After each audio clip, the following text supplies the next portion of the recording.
Good evening, everybody, and welcome back to another episode of Enter Crypto, where every single day I keep you fully informed and fully up to date on all things crypto.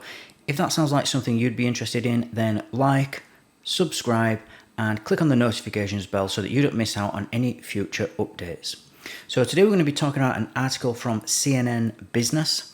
It's written by Alison Morrow and it's titled "Crypto Scores a Key Legal Victory in Long-Running Regulatory Feud."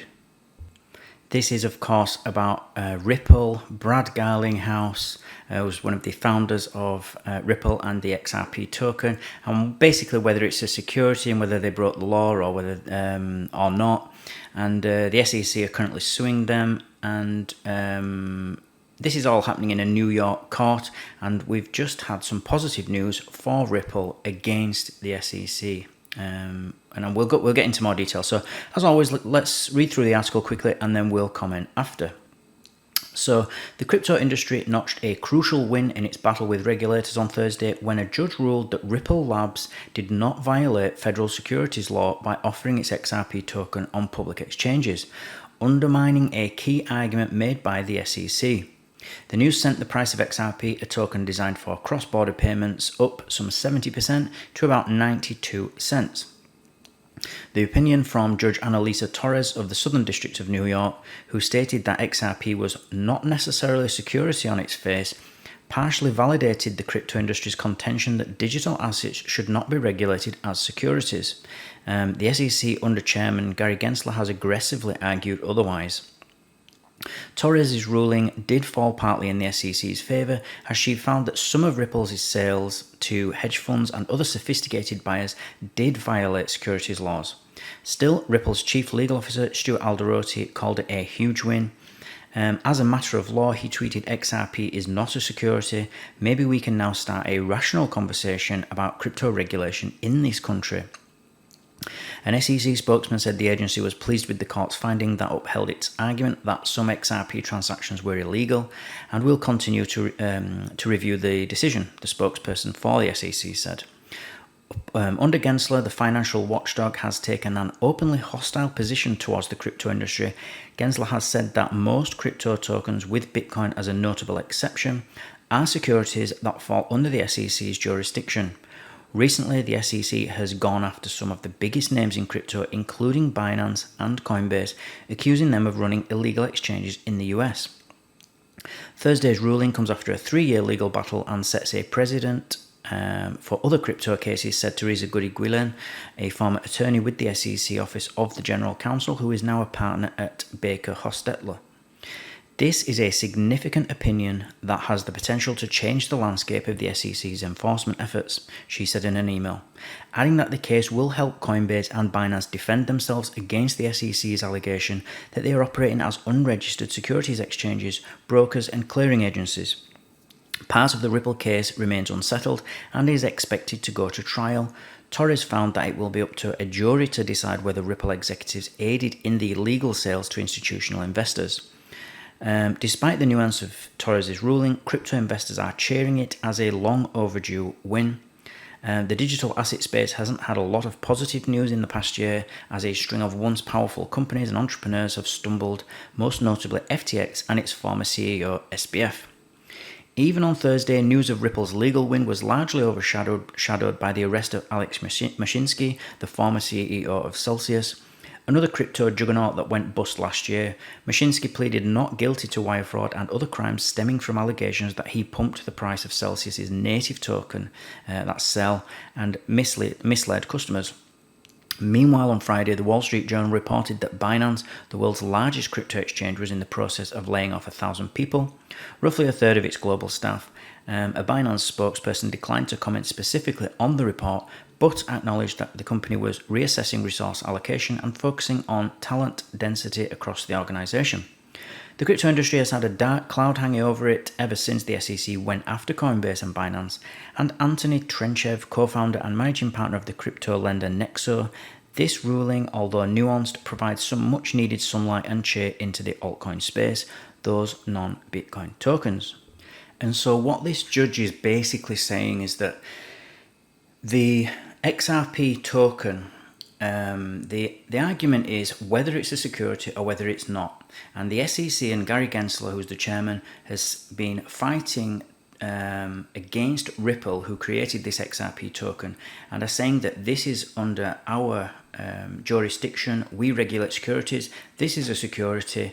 And XRP have pushed back, Ripple have pushed back and said, no, it's not. And so we're now arguing in court whether it is or it isn't. Now, XRP is a bit of a, what can I say, rubbish token, really. It doesn't do much, it's not much utility.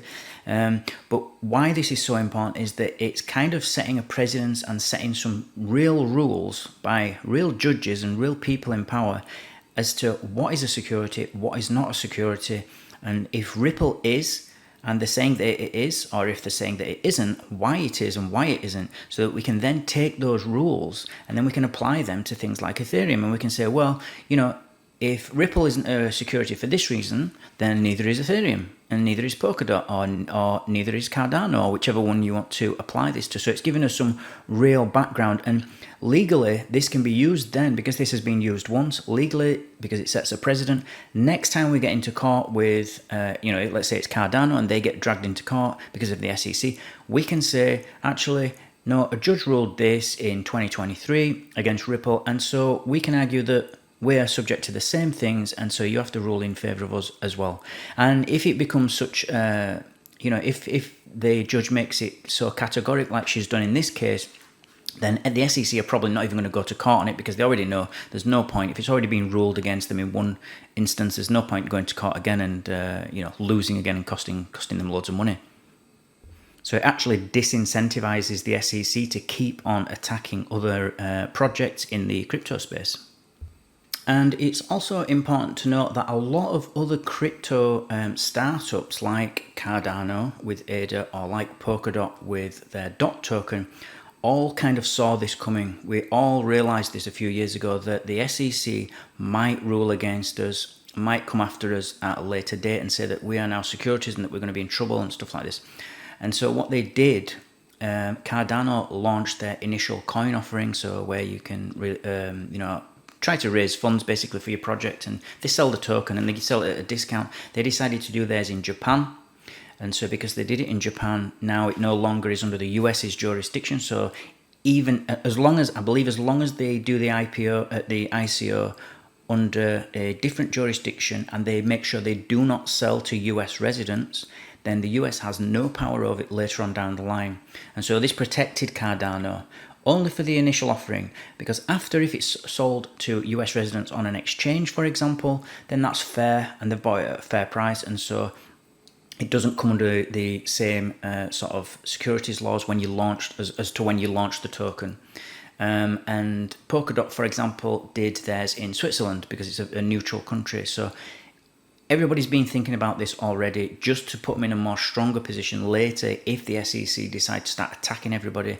But it seems really positive at the moment, because to me, Ripple was the one of the sort of top 10 crypto, or even top 20 cryptocurrencies that actually, in my opinion, would have passed the Howey test, and it looked the most like a security, if you could say that.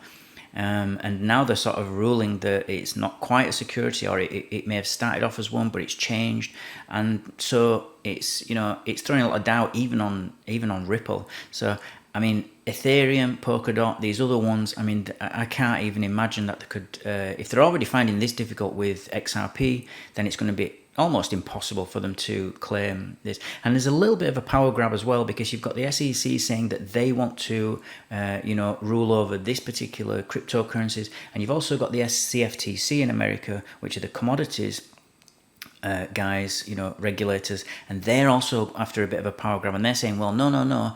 Actually, Bitcoin's a commodity, Ethereum's a commodity. We can overrule and we'll oversee this, what goes on. So you've got different different agencies within the US all claiming that it's a bit of a power grab in a way, and they're all trying to find out what is a cryptocurrency, where does it lie, where do we stand.